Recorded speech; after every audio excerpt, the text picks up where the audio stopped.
Warning, this podcast contains spoilers.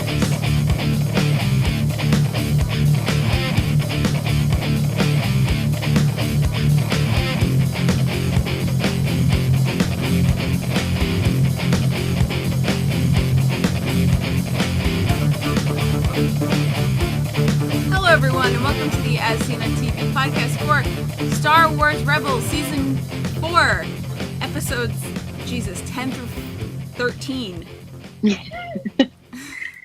I'm your host, Cleo, and with me I have Sam. Hello. Oh my god.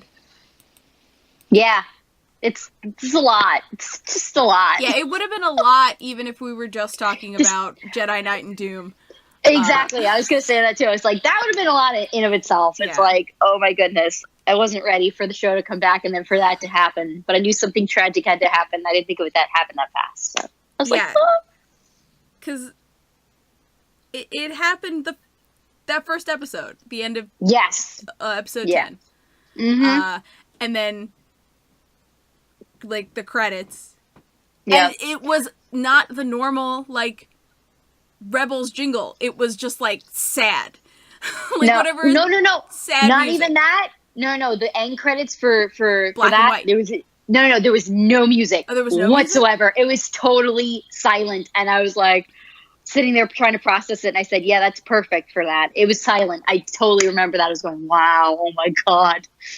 So I was still like kind of crying, and I'm like, did that just really happen? So yeah. It's a lot of denial. A lot of denial was happening.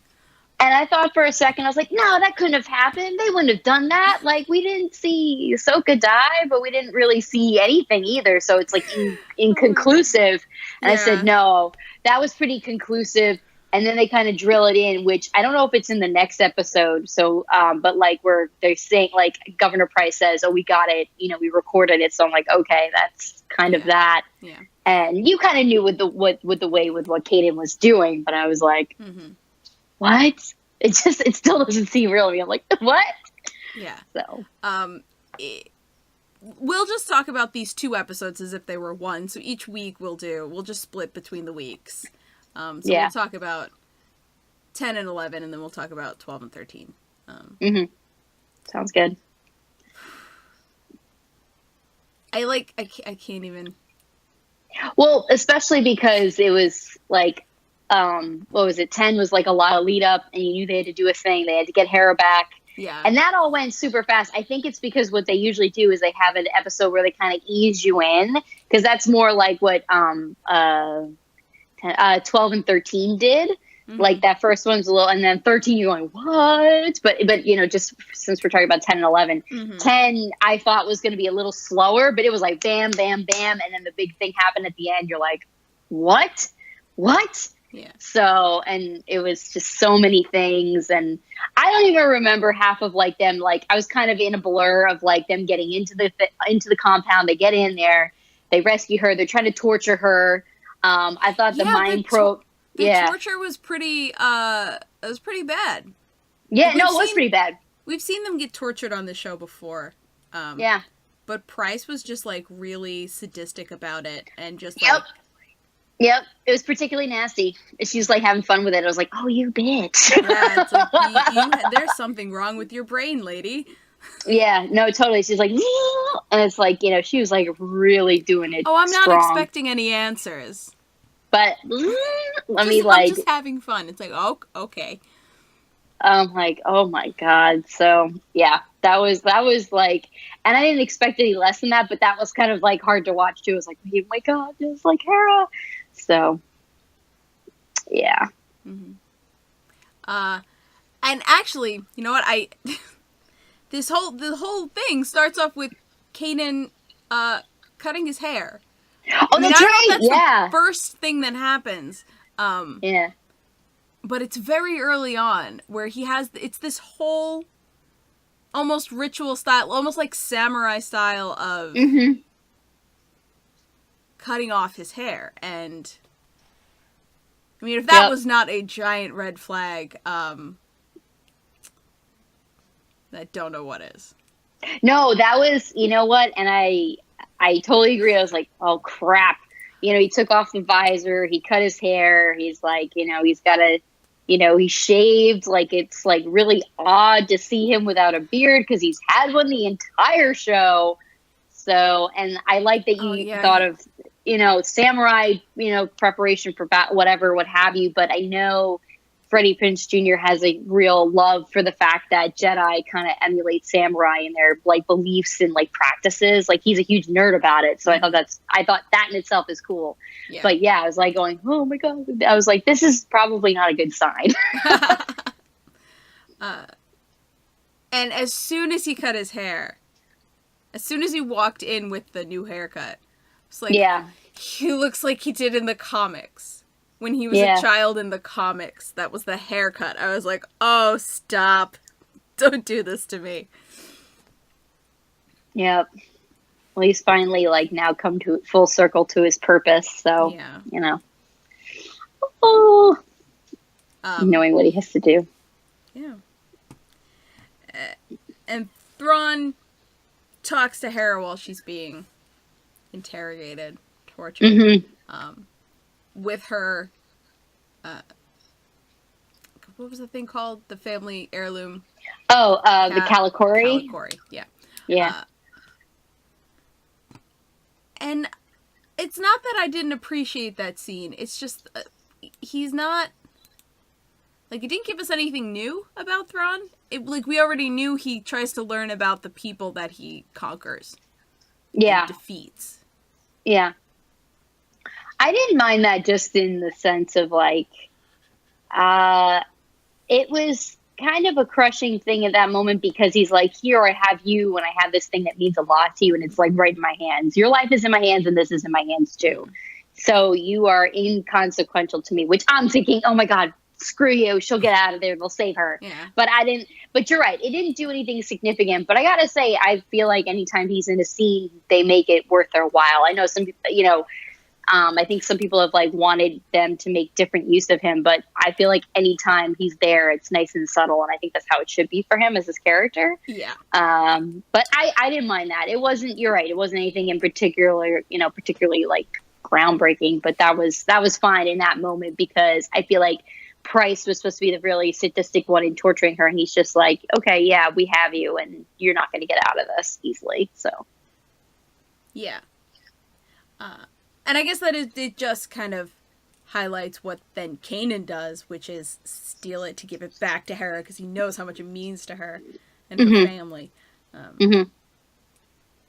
Well, also, I mean, in that moment, too, they have her in a vulnerable spot, and then he's holding that. So he's like, I've got both your life and then your legacy in my hands. So, yeah.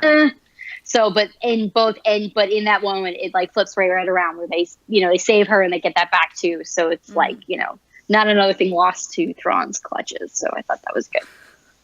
I love how they drugged her and she was like great. High and talking to Kanan, and I was just like, oh my goodness, you need to This is hysterical. No, and I always funny. wondered what the mind probe drug is like because they talk about it in the original trilogy. They use it on Leia, but it doesn't really work because as we come to find out, she's force sensitive, so she can resist it. I'm like, oh, so this is what it makes you like kind of goofy or whatever. Yeah. But it's like a truth serum, and I'm like, oh, okay.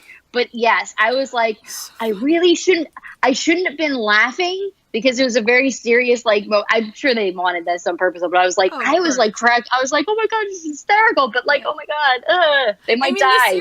The serious moment hadn't happened yet, to be fair. Because I think for me, though, I knew it was coming. So I'm like, you know, but I was still laughing because I thought it was so funny. And I mean, I don't know if you joined in, but for like the last season or whatever, John's been saying, Kanan's gonna be the one to die, and every time I told him to shut the fuck up because I didn't want to hear it. Well, if I had to pick somebody, I think I would have picked Kanan first. I would have picked him first. Like if you said out of everybody, he would die. It's the dead mentor trope, though. No, and I think that's why I would have picked it. So I'm kind of like, oh, well, they shouldn't have gone that route. But I feel like, you know, it's more I feel like It is more than that now, luckily, but like we know Hera lives because of Rogue One. Yes, that's true. And Chopper for that matter. Zeb, I feel like would have been too easy a thing to do. And then I feel like with Sabine and Ezra, I mean, who knows? But like they're the kids. I feel like no one will touch the kids. You never know. Yeah. But I felt like they wouldn't go that route either. So that's why, besides the fact that yes, the Jedi Master event needs to move on, then like it made sense that it'd be Kanan too. So. Yeah. Where was I going with that? I feel like I was going somewhere with that. Just that. I was kept denying it. I'm like, no, shut up. You guys are wrong. And even this whole episode, I was just like, no, shut up, no. No. Well, no, I felt like that too. It was like, no, that didn't happen. No, it's not real. I don't care. Maybe he's alive. Maybe he's fine. Yeah, I know. But I mean, the way they did it though was super cool because like that would have just popped on them and exploded, and he held it long enough for them to get away because that would have been an instantaneous, just complete blast. And I thought that was super cool. I was like, oh god. I was like, oh no. Yeah, it's just another in a long line of things we've seen that Kanan's very strong with the Force. Yes. And so is Ezra for that matter. Yeah. So it's just like, but yes, no, it was like very, very powerful. And like him, like the journey that he's been on too, thinking like hiding away, feeling as though he failed. But then like, he was knighted by that Inquisitor, and the journey that he's been on with Ezra as a Jedi Master with his apprentice. And I'm like, oh. So we haven't seen a really good growth of Master and Apprentice like we have with them. This is like the one that we've seen hasn't gone to shit. Exactly. Or somebody dies or whatever. This is a good one. Yeah. This is a good evolution of that. And, and it was truly in a really beautiful way. Because they like to do that with like they always like have like kind of, they orphan the Padawan or apprentice in some kind of way, which they did with Ezra too. But Kanan also kind of became that father figure to him as well. So it's like, oh. Yeah. I liked the gliders, how they got in. That was cool. That was a good idea. Yeah. They're like, they won't be looking for this. They're like, we're gonna be lost bats, okay? And ever since those two stormtroopers chased the Lothcats. Yeah, he was like, oh no, they're creepy. They give me the creeps. Because I think those two that turned away and didn't realize they were flying in on the gliders, I think those are the same ones that chased the cats. Yeah, they're like, they're dangerous. Those cats are dangerous. I'm not going near those bats. They're creepy. I was like, oh my god, what a bunch of weenies. This is ridiculous. It's like you chased the stupid cats across the desert. This is who you have guarding this stuff? Wow. So, yeah. What can I say? They're bucketheads. We know this. Yeah.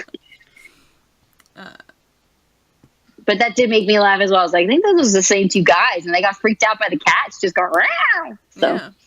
But the lost cats were nice and did their job and helped them out. Mm-hmm.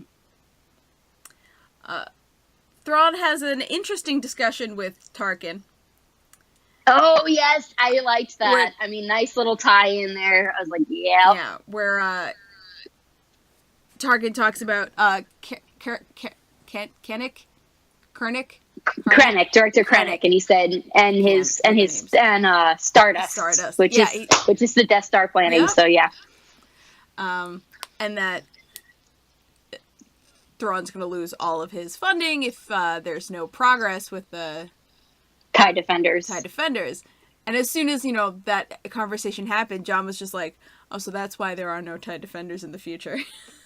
No, I thought that too. I was like, oh, well, at least we just got the explanation. And then, I'm jumping ahead a little bit, but also the fact that Price blew up the refinery, and there goes the fuel, and that stopped the production. Like, exactly. That's why they never got finished. We saw them. That's why. Well, I mean, we're just about there anyway.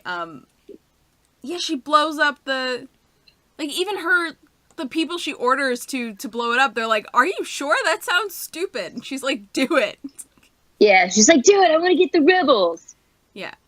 I mean, and then in the end, she just, she got one that matters a lot, but she didn't get all of them. So.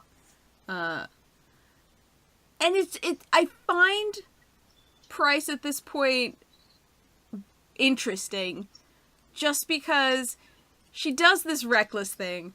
Thrawn berates her for it, and she's like, no, it's fine. And I'm just like, you blew up all of your fuel. Like, how do you expect to, like, come back from that?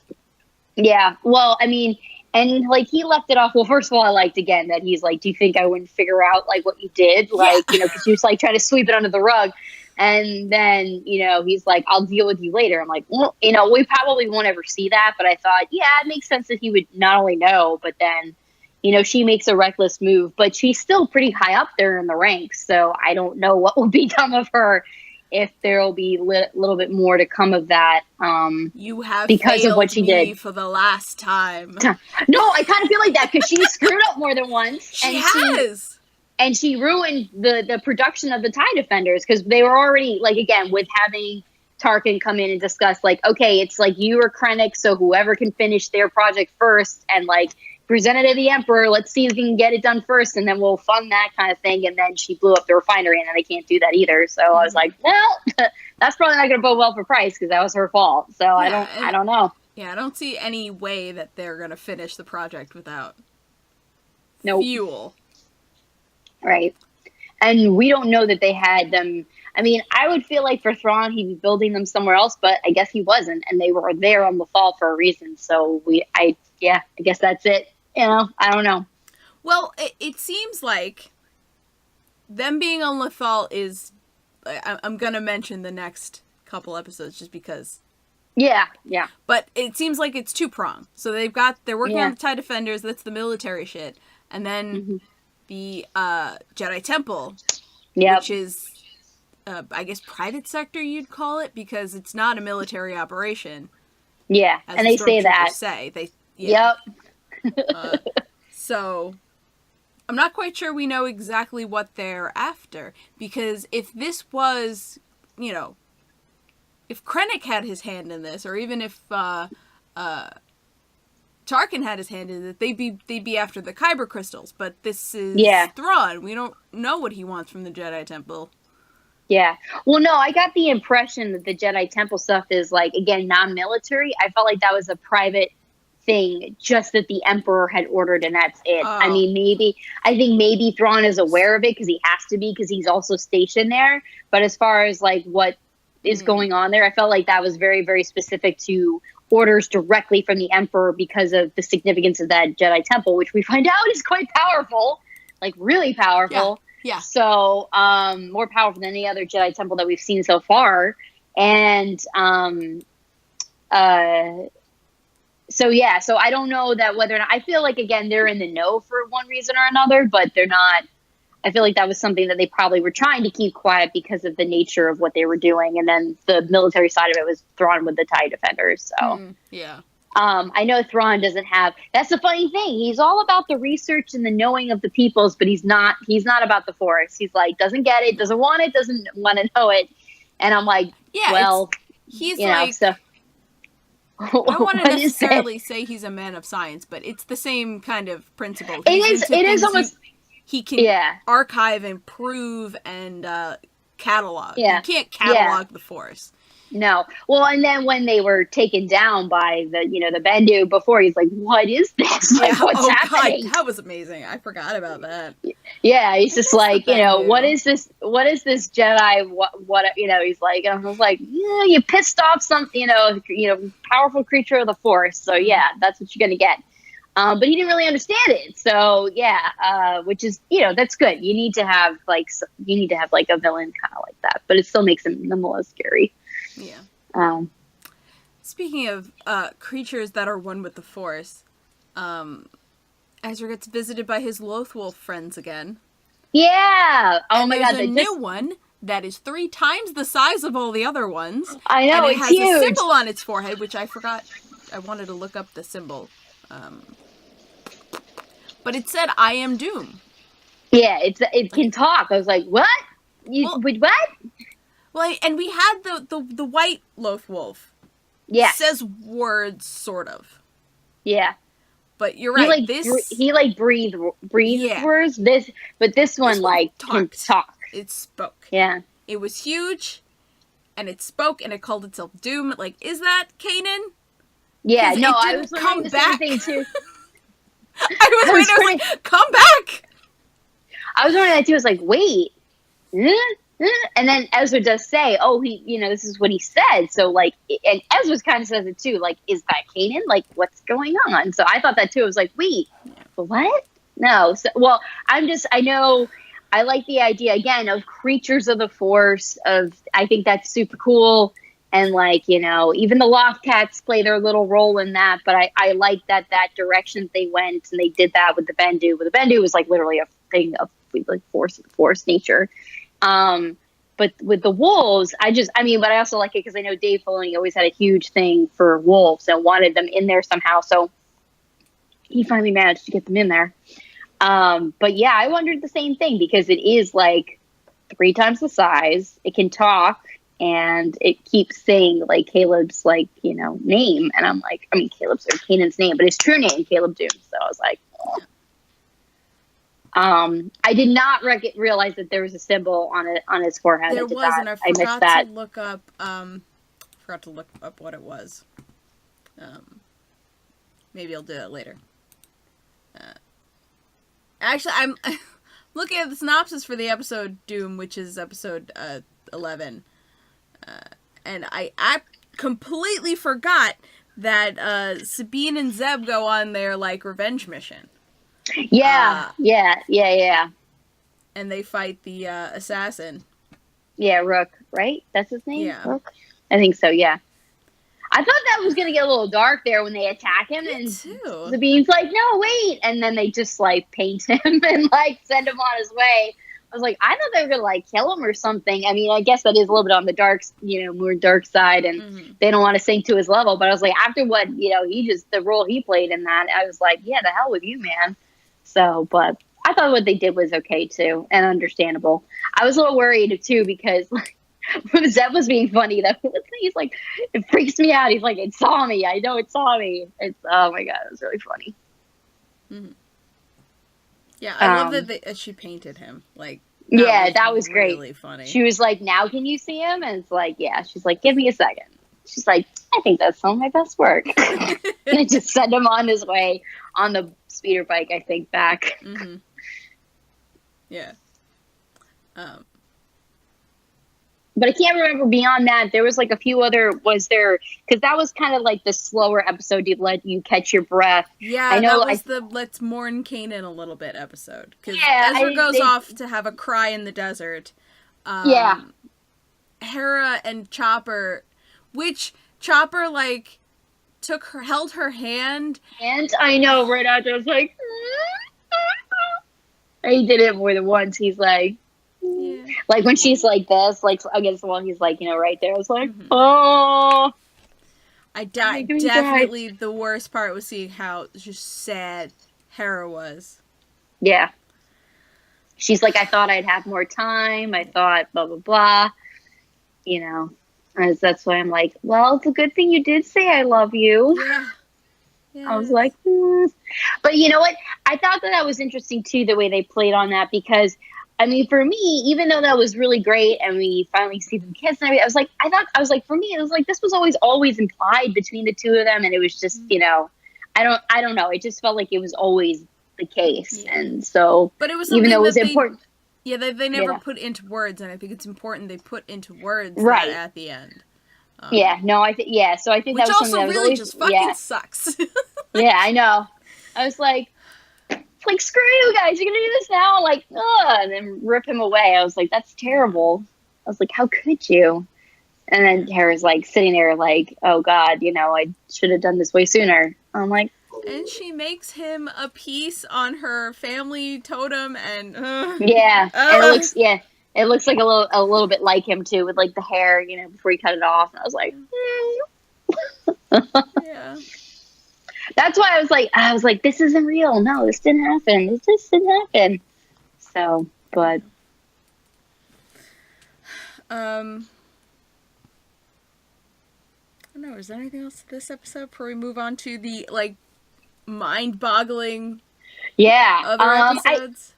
I can't really think of it beyond just, again, storytelling wise, it was a nice way to just take a pause, take a deep breath, and kind of reiterate what have that deep breath before you move on after that tragic episode where a lot happened. So I think we hit most of the stuff in there, though, that I can remember anyway. Those are the major things I can remember. I can't remember anything else. So, the Loth Wolves bring Ezra the piece of the temple, like the three symbols. Yeah, the hands. Yeah, and that's what kicks us off into the next thing. So episode 12, Wolves and a Door. Shit, man. That was, I mean, it was cool from the start, and I thought, oh, cool, they're gonna go with the wolves. They're gonna just, and they again, they got it moving really fast, and like, I'm like, ooh, they're gonna travel with them again and go through time and space. Like, what are they doing? But well, we already knew that these wolves bent space, or could move through space in a way, we haven't seen before.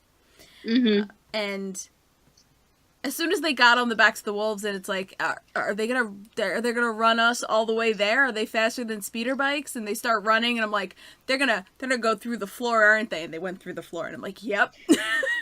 No, I didn't know what they were. I was wondering that too. I was like, okay, they're gonna go through some sort of whatever, because last time they went through a cave and they wound up, like all the way across on the other pole of the planet. Cool. So I was like, I wasn't sure what they were gonna do, but oh my god, too, Zeb was being so hilarious, and then Chopper's like, "What the hell, man? What am I gonna do?" What about me? He picks it up in his mouth. I was dying. I was like, that is great. I was like, that is perfect. Chopper's like, amazing. What the hell? That was hysterical. And I thought, I was like, well, what about Chopper? I mean, he should come along. Picks him up in his mouth. What's really funny about that is every time they get on a ship or something, they go to leave, take a, ship or something to leave, and it's like, what about Chopper? Every time my answer is, he has a butt, he has a butt rocket. He can fly. He does. He's fine. I know. Every time it's like, he has a butt rocket. And I said that this time, which I was like, what about Chopper? It's like, he's got a butt rocket. And then the wolf picks him up, and I was like, well, never mind. Well, I thought of the butt rocket first too, but then I'm like, but I think they need to be on or near the wolves for this to work. So I was like, how's this going to work if he's not riding it too? And then it picked it up, and I was like, oh, okay, there we go. That's how that's going to work. Yeah, because when they were walking through the caves, they were all like holding each other's hands or the backs of the person in front of them. Yeah, or like the tail or something. The wolf, yeah. Yeah, they were walking in like a line. Yeah, so they had to be like touching them. So I was like, how's this going to work? That was hysterical. I was really dying. Cool. Yeah. It was great. I loved that. And then they get to the temple, and there's like this Indiana Jones-esque excavation of the... I swear to God, the music sounded like that too, and on purpose, I'm sure. I was what? Sure. I was like, this is great. This is so cool. And I was like, yeah, so I really liked that a lot. And I mean, I'm pretty sure Star Wars and Indiana Jones were composed by the same composer, right? So John Williams totally. It's got a similar sound to it anyway. Absolutely, yeah, no, and like it, if you watch pieces of Indiana Jones, they put little things from Star Wars in there on purpose because Steven Spielberg and George Lucas are like besties then, so Yeah. I really just loved Ezra and Sabine's mission, and just the way everything unfolded down there was really cool, because they reacted unlike they've ever reacted on any mission ever, because as soon as they got Sabine, they're like, oh, we gotta take you to, processing, whatever. Yeah. That's usually the point where they start knocking people's heads in. Yep. But they couldn't blow their cover just yet. Like, that was all really interesting. Yeah. But even the little, that was great. Like, she just came up with something, which I'm sure she knew from, being in the academy, and I thought that was good. And that's when we find out that it's not a military operation because she gives the wrong code, but, she did know a code to give, so she didn't blow her cover right away. Yeah. And I liked how, before they even get down there, as first of all, the little trap that they did with the projection of Thrawn, and they knock out and they get the cover.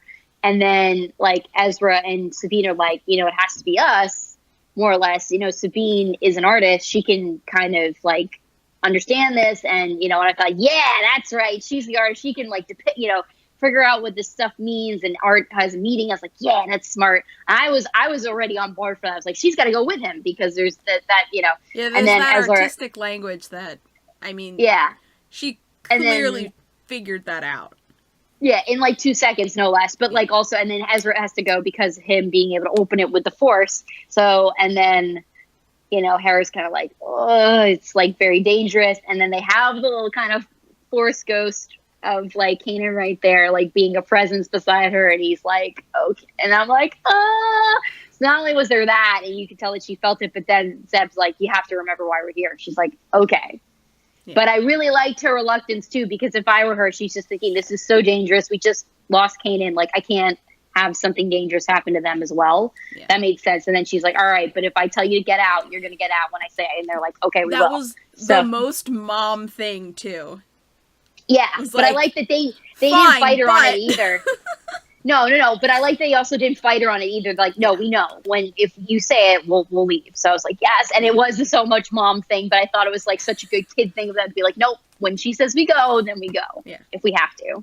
So, but yeah, getting down there and like them being like, all right, I'm gonna figure it out. And then they do get caught, and like you said, they don't immediately be like, all right, let's just. And I thought any second they're gonna start knocking heads together. I was like, oh, wait a second. Yeah. Because Sabine's like, no, he needs more time to get in there, and you know, so. And we get the freaking Emperor on the phone. Word! I was like, oh. So that part happens right before a little commercial break for me. I was like, oh. I was like, God damn it. I was like, this is not good. Yeah. This is not good at all. It's like he's up to some creepy ass shit. He's trying to find something in the Force and like do his dark magic-ish. And I'm like, what is this? This is not good. So freaking weird. Like weird in a good way too. Hearing him talk about Kanan. Yeah. It's like, and I mean, I'm like, wait, he knows about Kanan? And then I'm like, duh, they've been chasing they've been chasing the Ghost Crew for fucking ever. Like, of course he knows about Kanan. Well, I would also presume that him being a powerful Force user is going to know when something like that happens. Like you said, there was a disturbance in the Force. I'm like, yeah, that you know, you'd feel that if that happened.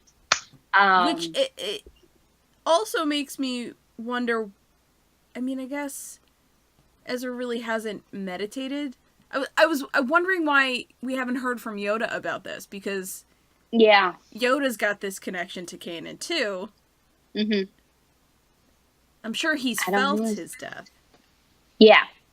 But you have to wonder too, is is it different when you are yourself already part of the cosmic force and that happens and somebody else joins you in it? Or is it, or someone who is still part of the living force and then I don't know. I'm sure it is felt all around, but we don't know quite enough about that or conjecture on that. But I would just assume that any Force user, especially a powerful one like Yoda or the Emperor, would know of that and feel it. So,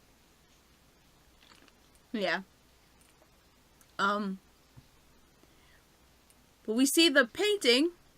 Is that on the door? Was that the door, or was that like because they had taken the door off its hinges or something? Right. I guess that it was just rock. I wonder if that was the part at which that when it would spin around and but it would just go into the ground. So I don't know if they dug that up. I think they did. And that was like one part of the top of the entrance. And then they're showing that because when they come up to it, they're down in a crater. Mm-hmm. So they obviously dug that up to a certain extent. So but then so I guess that is the door, but then the way to get in is just a little bit around the other way if you follow the wolf. So, So, but and then, oh my God, as soon as I saw the painting, I was like, son of a bitch. I was like, I mean, they were like, and then that minister guy, that was the other thing I felt like interesting with him. Like, I thought he was interesting, like, maybe we can go to him for a second too. But with the painting, I was like, I was like, I know that, blah, blah, blah, blah. And again, thinking of the Clone Wars, really need to rewatch those episodes again. Yeah. And then on Mortis. And he's, the guy said, this is all throughout the Jedi. I was like, I'm wondering, just again, just actual manifestations of like the light and dark side of the force, like the son and the daughter and the father and the balance and all that stuff. Mm-hmm. But when I saw the owl next to the daughter, I'm like, oh, that's you, oh, Dave Filoni, you clever devil, you. I was like, son of a gun. And yes. Ezra mentions the owl, like, oh, that owl was always around when Ahsoka was around. And I was like, yeah, Sabine should know, though. She painted it on her armor. Which they show in the beginning, too. I thought that was a nice little thing in the beginning of the episode, too. They show it, and they make it with a very clear shot there. I was like, aha! Mm-hmm. But I was like, oh, my God, the daughter. And because the daughter had, like, you know, to stop her brother from, like, inhabiting her. Because the brother, I think, possessed her. And then, you know, Ahsoka. And also Anakin at some point. It's like something, I can't remember. This is bad that I can't remember the episode. I know he possessed Ahsoka, and then the daughter wound up dying. I'm fairly sure that the son tried to kill Ahsoka for whatever reason, and the daughter died protecting her. Yeah. So, and then the father's like, oh my God, this is just the balance of the force. Oh my God, what are we doing? And then, so it's a big problem. Mm-hmm. So, but alert, they all end up dead. They do, because then the father's like mortified, and then the son's like, I'm gonna take over, I'm gonna kill you, but they all die.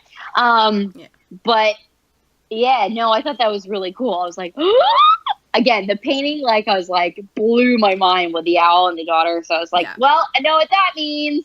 So I was like, I thought that was just very, very cool, like hinting back to that. But anyway, the minister guy, I thought he was interesting too. It's like, is he force sensitive? I thought maybe he was, because he kind of knew about Sabine and he was like questioning her, but maybe not so much.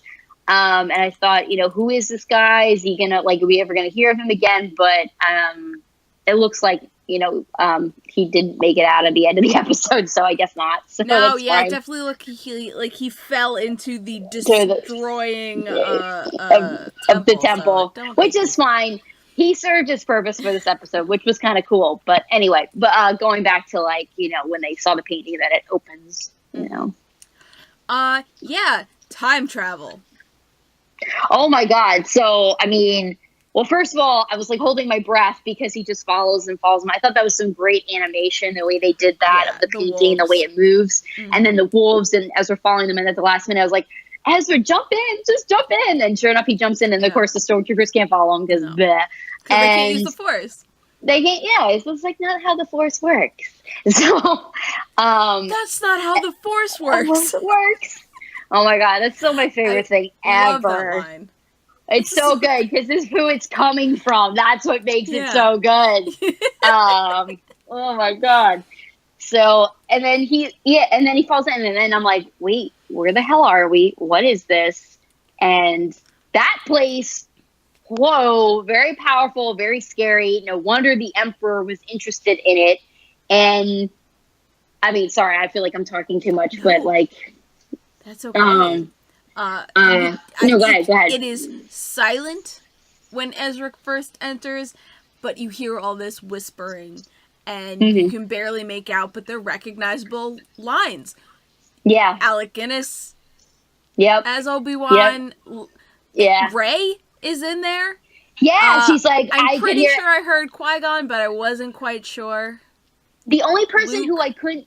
Oh, I didn't hear Luke. I was listening because I heard Yoda a few times. I heard Obi-Wan, like Alec Guinness Obi-Wan. Kanan, you heard Kanan too. I heard Kanan. I heard Rey. I even heard, I think that's supposed to be Kylo Ren because of the modulator, so I think Kylo Ren as well. I was like, oh my God. I was like, I couldn't understand it, but I was like, I think that's Kylo Ren as well. Okay. But Rey says, we'll meet again, my friend. Though.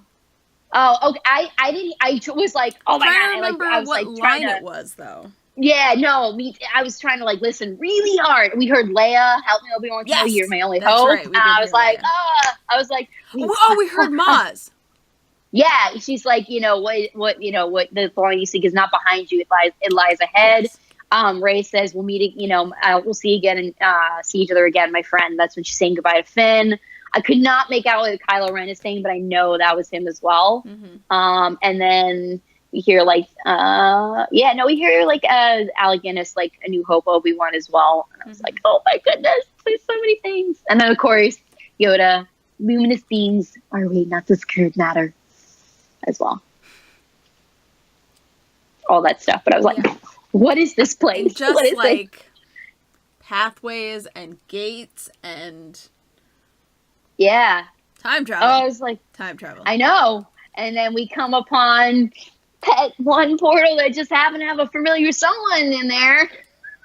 And he just grabs Ahsoka. I was like, oh my God, this is the moment where, because I was like, oh, are we going to see how this ended now? Because we didn't see it. And then how we see it is like, I was like, was he supposed to do that? Can he do that? What was that? What just happened there? I was like, what did he do? So, but he pulled her out, and I thought that was really, really cool. Yeah. And a lot of people are, I guess, concerned. I don't know. Time travel opens up a can of worms. Oh, absolutely. But this doesn't feel like it's time travel that can be exploited in a way that it can in other science fiction.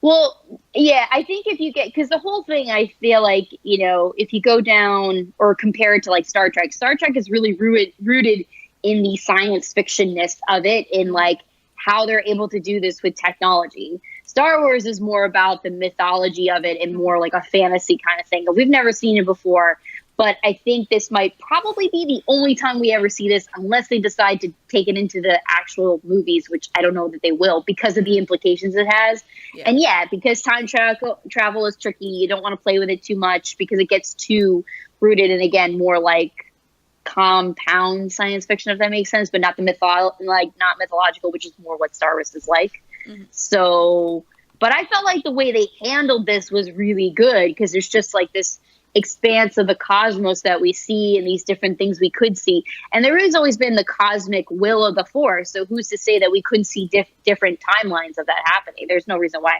And I have a feeling what they'll do initially is like steal this all up. Like, we'll never see this again. You'll never be able to get in there again. That's my guess. And I'm thinking that there's this clearly wasn't the only portrait of the three, of the daughter, the son, and the father. Because on the priest's like vision board or whatever, there seemed to be slightly different artistic versions of that painting. And he said it's all over the Jedi archives, that the representation of the three of them, it's all throughout their history and stuff like that. And I thought, I was like, every once in a while, I can't hold on to it too much that this will tie in with the films, because it doesn't. It can do it a little bit, like this much. And I'm thinking about the fact, like with The Last Jedi and the Jedi texts that they have that Rey stole, and they're there, and I'm like, is this ever going to come up again? That'd be cool if it did, but I wouldn't be surprised if it didn't either. So, but I got a little excited about that, and like the knowledge that we have about the Jedi and stuff like that. I don't know what you're talking about. Episode 9 is definitely going to open with Ahsoka. Like, don't. Oh yeah. Oh, yeah. Totally. She's totally gonna be it. No. I mean, that's... Oh my God. Well, I was just thinking the other day how I would just absolutely, not to be too crude, cream my pants if he even just mentioned her. If at one point Kylo Ren was like, oh, by the way, my grandfather had a really powerful apprentice, Ahsoka Tano, I'd be like, wah!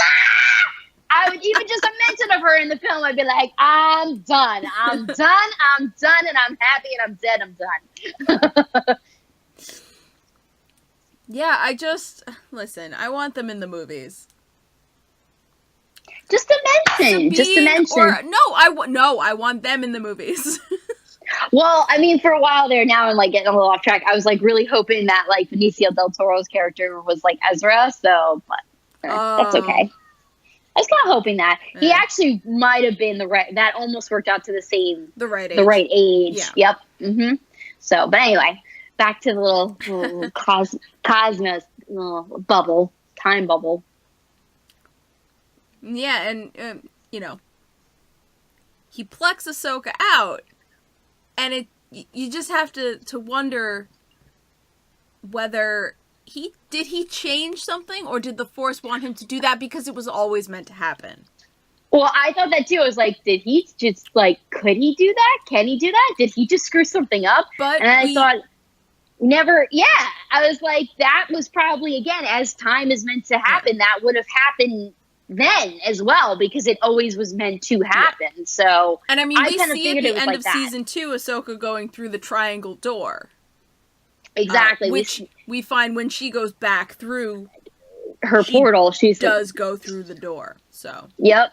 So we do see that in conclusion. So then we can believe, like, okay, that was meant to happen, and that's what we saw, or that we thought that we saw, and that's what they had sorted out.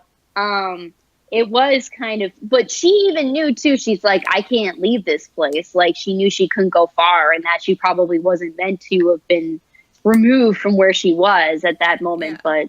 But for like, but it happened either way. And then,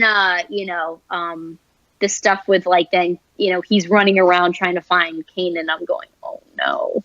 So, and then that was a really good scene too, because, she's like, I'm asking you to let go. She's like, no. She's like, but this was what he was meant to do at that time. So you have to let that be. So I was like, oh my God, that was a huge step for Ezra. So he had to let go of his master and, like, move forward.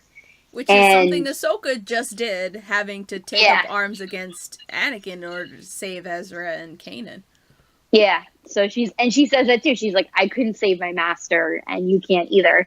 So, no, I thought that was really powerful. And I was really afraid for a second that Ezra was not going to listen to her, but I was, like, really glad that he did, and that he understood, as much as that pained him. So, but I was really happy about that. So, but it was also like, oh, watching that over again, I was like, oh, that was sad. So.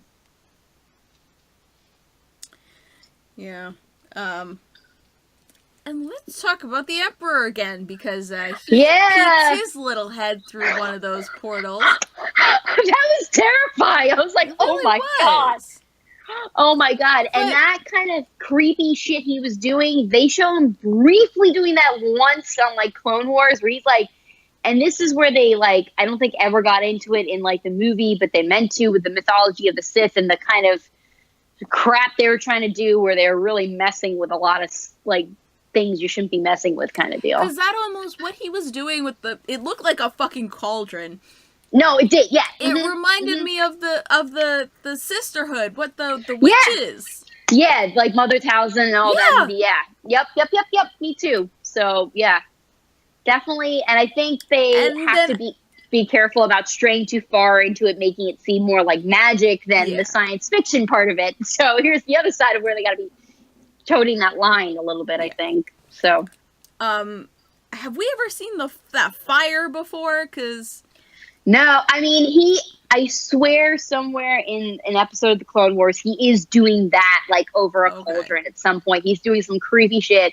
I was like, oh God, what is he doing? Is this along the lines of, like, the, save someone from death, the conversation he has with Anakin to start him on that path of, like, having someone not be able to die, and some of that power that he has.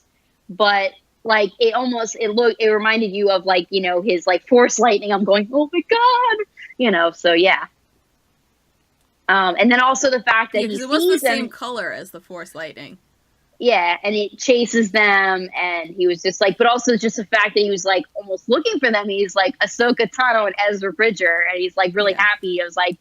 He's like, I have the 2 Padawans I've been after, or 2 apprentices, which they are. They're 2 very powerful apprentices, and I'm like, oh my goodness, what are you gonna do to them?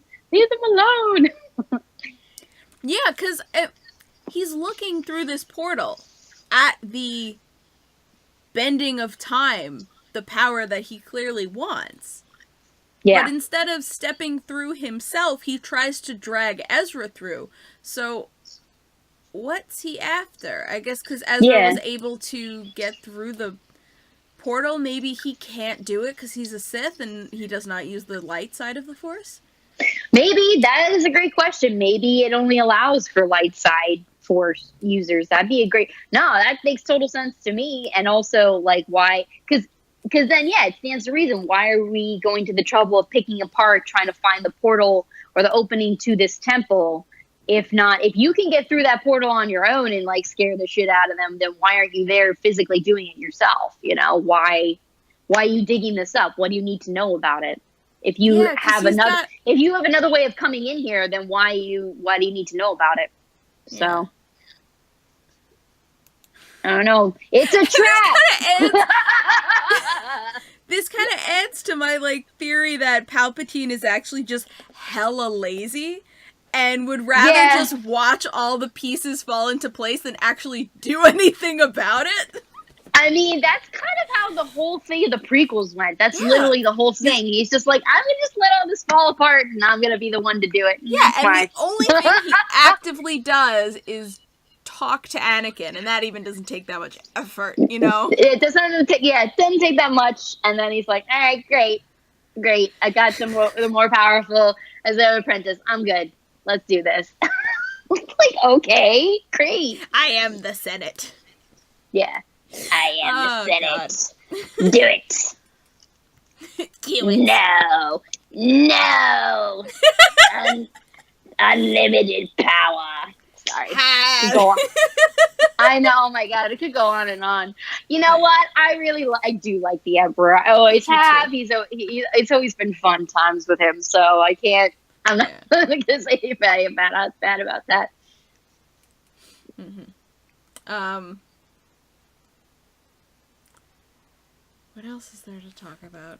I think we hit a lot of the major points for that episode. That was a really great episode, though, from start to finish. It was well paced. They got read through everything very quickly. I don't know. It was just, I really thought the idea behind the, like, wherever they were, like that portal, the time, the cosmos, the cosmic force, whatever was going on. I thought that was super cool. Mm-hmm. So I hope they will play with that again at some point, but we don't know. But yeah, I think one of the things, just so I don't forget, like them getting out of there, and then, well, first of all, I like Hera's like, these things are mobile, and then Zev's like, aha, I like your idea, and they're like, oh, we'll give Sabine like a little warning, and they do like the little Morse code kind of tap. She's like, I know that language too. Bye. That means my peeps are here to get me. After they're like, you know, they knock her around in an effort to threaten her to help translate the art. And then by that time, she's going to leave, which I thought that was cool, too, where she's like, stays stubborn and holds her ground. And then they're like, OK, we're going to do this. But then they get out of there. And then Chopper's in there driving the thing. And that just instantly put me back with The Last Jedi. Like BB-8's like got the ATST, like maneuvering that. I was like, yes, droids driving machinery. I love it. Yes. So and then they get out of there. I liked that a lot. Yeah. So I found the symbol that's on the Lothwolf's head. Oh, there you go. Yeah. Okay, I can see it on your screen. Everyone else. But what it reminded me of at first, and now looking at it again, it's a little less so, but the Jedi Order symbol. Yeah, no, it does look like that. Symbol. Absolutely. A little bit. Of course, I saved it, and now I can't find it. So let me see if oh, yeah, it didn't actually work. Can I drag and drop? No, I can't. Yeah, no one's going to be able to see that. But it did, trust me, it kind of looks like the Jedi Order symbol. Yeah, it's like a little, like, 3-pronged thing. Yeah. Which, I mean, just this, I know maybe this sounds dumb, but we're talking about, like, art and the animation, but, like, you know, a lot of the shapes that they use for, like, the hills and Lothal look like that. I mean, the Loth cats with their little ears look like that. So, I all presume it has a meaning. So, yeah. But, yeah. Oh, I can't believe this is going to be done so soon. I think, like, four seasons is a good number, but it's just, like, so weird.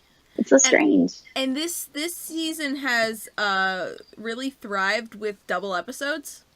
Yeah, and they make them work. You know, sometimes they're fillers or they're this or that. They did not waste any screen time whatsoever. There's too much to be done. Yeah, there's too much to be done, but also sometimes, you know, they also pace themselves well because sometimes you need like a breather episode like we did have in like episode 11. But it didn't feel like a filler. It just felt like a necessary, morning, and I felt like they just paced everything super, super well. So I think that's very impressive. Yeah, and the only thing I don't like is that we come back from this long break. Last episode we got was in November. Yep. We come back from this long break and we have 3 weeks worth of content. It's just like, that's not enough. Yeah. Or they should have brought it back Hera, a little bit I thought sooner. There'd be more time. Yeah, she's like, I thought I'd pretend. Well, I mean, they didn't need to. I mean, maybe I'm sure there's a reason for it all, but like they could have brought it back a little sooner than February. But no, Olympics. They could have, but it would have had to go on break again. Yeah, you don't want to compete with the Olympics. No, that makes sense. Yeah, we're currently having like weird scheduling issues with shows that were on and off because of the Olympics. So, I see. It's just getting very confusing, is all. Oh man, aren't they done now though? Yep, it's over. It ended. That's what I thought. Sunday. Okay. Or the Sunday before. I forget when it ended, but yeah, they're 2 weeks long, which they always seem longer, but they're 2 weeks long. Yeah. Yeah, so time travel is the thing in the Star Wars universe now. Yes, that's what I was thinking. I was like, oh, well, time travel is a thing now. There you go. You can go in between. And again, like I'm hoping, like light side, dark side of the Force balance. Yes, that's become a big thing. Yes, so I think going into episode 9, that'll be a big deal. So I'm hoping that will come back in a good way. Mm-hmm. I was going to say something else about the time travel show. Oh, it seems like the portal to this world between worlds, this pocket dimension, because not only is this time travel stuff, this is clearly a pocket dimension that they have to travel to see through time. So it's continuing the fourth dimension stuff that the wolves started. Well, and it's at any point in time, and like you can look through these different things, and again, we could hear all the people, past, present, and future of the Force that can use the Force or Force sensitive. We could hear them all. So there's that too. But it seems like it's tied to not only the temple but that painting. So yes, and the temple destroyed itself basically. Yes, it brought the mountain down to just a flat plain. And all that's left is the symbol that Kanan and Ezra stood on when they first opened the doors. We did. Yep. The first time. That's it. Yep. It's very cool. That's it. So, and that's why, that was why I think when that happened and it closed, I think that's permanent. Yes. So whether or not another one of those pockets exists somewhere else, I don't know. Yeah, another entrance, another door. Another entrance, another temple, another planet. Who knows? I mean, they talked about, which again, like getting a little bit away from the point, but like not totally. But again, in like the films, like with Act 2, that was supposedly the first one. So I would imagine that planet is pretty powerful. But like we see that one little pocket that like Rey falls into is the dark side of the Force. But beyond that, we don't know. But maybe that's something, again, they'll build upon, or we don't know, because there's not a lot of Jedi temples left. So we don't know. Yeah. And if it is about balance, then could there be a similar thing in a Sith temple or a... Yeah. Are there neutral temples? Are there neutral temples, or is like, again, because that was like a really, really old space of the Force, is there mostly the light side and the dark side's like over here, and then it's still the island itself could still be balanced out, we just don't know? Or was it like maybe that was more like Dagobah, where we're like, that's kind of very like hidden out, but it's like surrounded by a lot of life, but there was that one pocket of the dark side too where Luke went in there and saw Vader and fought him. Same thing. Yeah. So well, I mean, I only saw The Last Jedi once, but the impression that I got is the island was balanced. Yeah. No, that's the impression I got too. Yeah. So yeah, the impression I got too is that that whole island is pretty balanced out. It's one of the first Jedi temples, but there are pockets of the Force in different ways that they need to be. So, I mean, that's just the way they explain that little thing that she fell into, is that it is one piece of the dark side of the Force. And then that's it. Yeah, that was freaky. Yeah, it was freaky. The mirror thing. The mirror thing, I was like, this is a little bit much, but okay, I get it. And then, I mean, but to be fair... from the shit we've seen in Rebels from the Jedi Temple, it's on par. I know. It's on par. It first took me out for a second. I'm like, we don't really see this in Star Wars. But I'm like, but that's kind of the point. Exactly. And that's kind of the point of the show and stuff like that, to kind of give you that context, even not if general people don't see it. That's okay. But I was thinking again of like back to Empire, where there is that little, like, they don't do it in the same way, but Luke has a similar vision of like weirdness of like, you know, him confronting Vader and then it's really him. You know, same idea. Yeah. Which, if you're a Star Wars fan and you have not watched Rebels, you're doing yourself a disservice. Yes, you are. Yes, you are.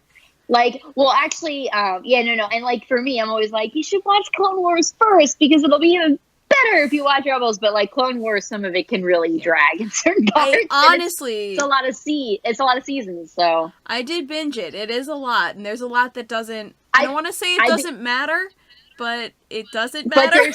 It does. No, I was just gonna say the same thing. I binged it too. I loved binging it because they're like really short episodes, and I just could like fly through a lot of stuff fast. And there's some stuff that was magnificent, but there was some stuff you could legitimately skip and like be happy that you did because it's like 30 minutes of your life you never get back. So, but like the three episodes of the droids, like, oh my god, I was like, I don't care about it. And you don't. Oh my god, every time it was a droid episode, I was like, kill me now. Luckily, they only did one with Jar Jar Binks. They knew better. They just did one. They kept it. But there's so many good like episodes in there, like you know, the Mortis stuff, and I liked the plot line the first time Satine, because I had done a lot of stuff while I watched the show. And I think the Mortis episodes, I think it was a 3-episode arc, was one of the first ones where I sat down. I was just like, go on. So I stopped everything I was doing. Like, what's happening here? I was like, this is crazy. This is like getting real deep. Also, like, because what's happening? Those 3 episodes felt like Lord of the Rings. They do. They make feel like Lord of the Rings. No, that planet looked like Mordor. I swear to God, like, or parts of it did. Yes, I was like, absolutely. Or at least the way the sun has his part of the planet. The daughter had the nice lush stuff that makes it look like it's, you know, Avatar or whatever. Mm-hmm. I forgot the name of the planet that they're on in Avatar. Pandora. Pandora, thank you. That's what that looks like for her side of the planet. I was like, okay, cool. And then the two, anyway, Bob, like getting beyond myself. But yeah, you are doing yourself a disservice if you don't watch Rebels. And I've told a lot of people that. So it's like, watch Rebels. Rebels is good from start to finish. Yes. So next week's the last week. Yeah. That's it. 2 episodes. A Fool's Hope and Family Reunion and Farewell. Oh wait, no, it's 3 episodes. Oh, it's 3 episodes. Nice. But the 15 and 16 look like they're a 2-parter. Okay. Like they're 1 hour, a 1 hour episode, but they split it up with the numbers anyway. Okay.